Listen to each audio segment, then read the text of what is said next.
নীল সমুদ্রের বিস্তীর্ণ জলরাশিতে আদরের ডলফিন শাবকের দেহ বয়ে বেড়াচ্ছে মা। ধীরে ধীরে সন্তানের দেহটি পরম মমতায় শরীরের উপর পানিতে ভাসিয়ে সন্তান হারানোর বেদনায় ভেসে বেড়াচ্ছে মা ডলফিন।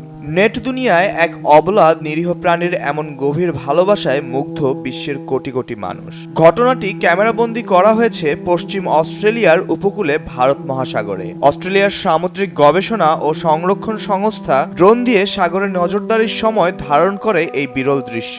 গবেষকদের দেয়া নাম অনুযায়ী মা ডলফিনটির নাম ফ্র্যাগল, আর মৃত বাচ্চাটির বয়স ছিল মাত্র 2 সপ্তাহ। শীত শুরু হওয়ার আগে শেষ প্রজনন মৌসুমে জন্ম শিশু ডলফিনটির।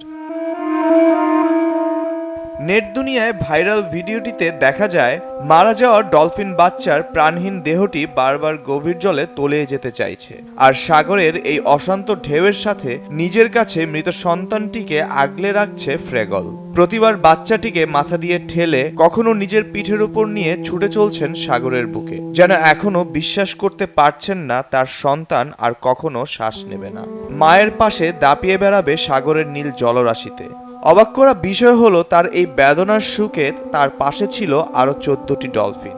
গবেষকদের ধারণা, তার দলের বাকি ডলফিনগুলো হয়তো তাকে সঙ্গ দিচ্ছিল, অথবা নিজেদের সামাজিক বন্ধনের অংশ হিসেবেই তার পাশে ছিল। যদিও প্রাণীদের অনুভূতি ও আবেগ সম্পর্কে নিশ্চিত করে বলা কঠিন, তবুও এই দৃশ্য প্রশ্ন তুলেছে, প্রাণীরাও কি মানুষের মতো শোক অনুভব করে?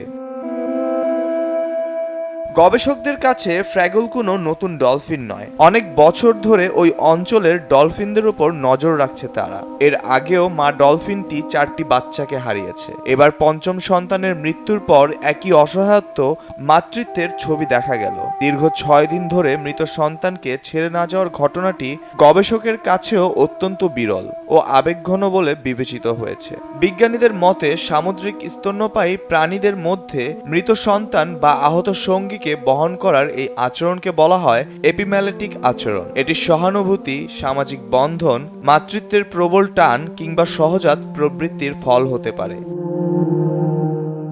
এমন ঘটনা এই প্রথম নয়। 2018 সালে যুক্তরাষ্ট্র ও কানাডা উপকূলে তাহেলেকুয়া নামে একটি মা অর্কা তার মৃত সন্তানকে টানা 17 দিন ধরে বহন করেছিল।